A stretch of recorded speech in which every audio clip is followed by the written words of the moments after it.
Okay, buckle up because the entertainment world was just hit by an absolute earthquake. In what might be one of the biggest shakeups in Hollywood history, Netflix is buying Warner Bros.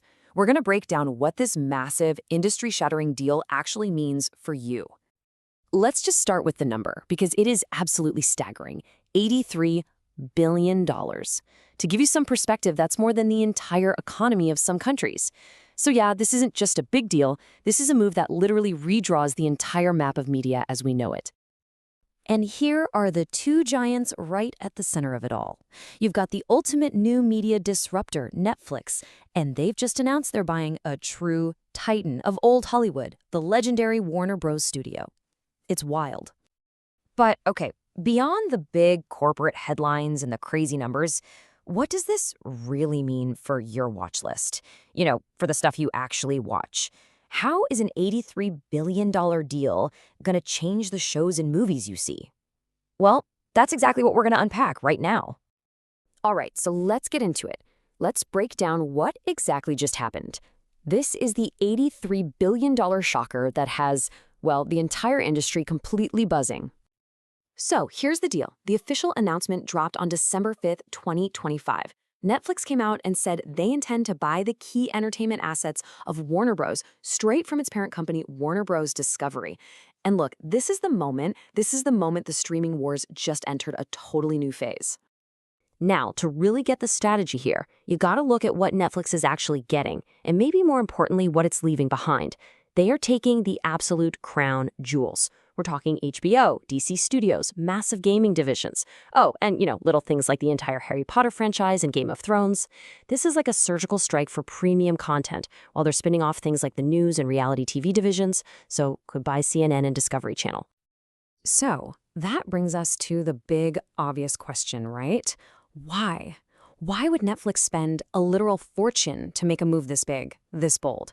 Well, it all boils down to one thing. A massive, massive content power play. And the reason? It's the oldest rule in the entertainment playbook. Content is king. Think about it. After years of just licensing content and then watching it get yanked away to go to rival services, Netflix is making a huge, definitive play to own the throne itself. This whole acquisition, it's basically a roadmap for Netflix's future. I mean, look at what they get. First, they gain permanent control over huge blockbuster IPs, intellectual property. That means they own these worlds forever. No more licensing. Second, they get 100 years of know-how in making theatrical movies. Third, a huge foothold in the video game market. And yeah, a real shot at finally winning that Best Picture Oscar they've wanted for so long. And this part is absolutely critical. It's also a defensive move. They're blocking any of their rivals, like a Paramount or a Comcast, from ever getting their hands on this treasure chest of content. But as you can probably guess, not everyone is popping the champagne. This deal has triggered some immediate and really intense backlash. It's sparking some very serious fears of a new Hollywood monopoly. And the opposition, it's coming from all over the place. You've got U.S. senators who are already raising antitrust red flags. You've got the Hollywood unions like the Writers Guild calling this a major threat to jobs and to creativity. They're afraid one giant company will just have way too much power. And then you have the theater owners who are terrified this could mean even fewer movies ever make it to the big screen. So what you have here are two completely different stories about the future. On one side, there's Netflix's vision, a new golden age of integrated entertainment. Imagine a Game of Thrones movie, a new series, and a video game all launching at the same time. But then, on the other side, you have the critics. And they see a much darker picture. A monopoly power grab that's going to stifle creativity and end up hurting both the artists and us, the audience. And look, this fear of a monopoly, it's not just talk. The numbers are pretty stark. If this deal actually goes through, the projections show that a combined Netflix and Warner could control a staggering 50%, half of the entire U.S. streaming market. Just think about that. One company holding half of all the power, completely dwarfing competitors like Disney Plus and Amazon Prime. So all of this leaves us, well, in a pretty uncertain future. The deal's been announced, sure, but it is a long, long way from being done. There is a very tough road ahead for this thing.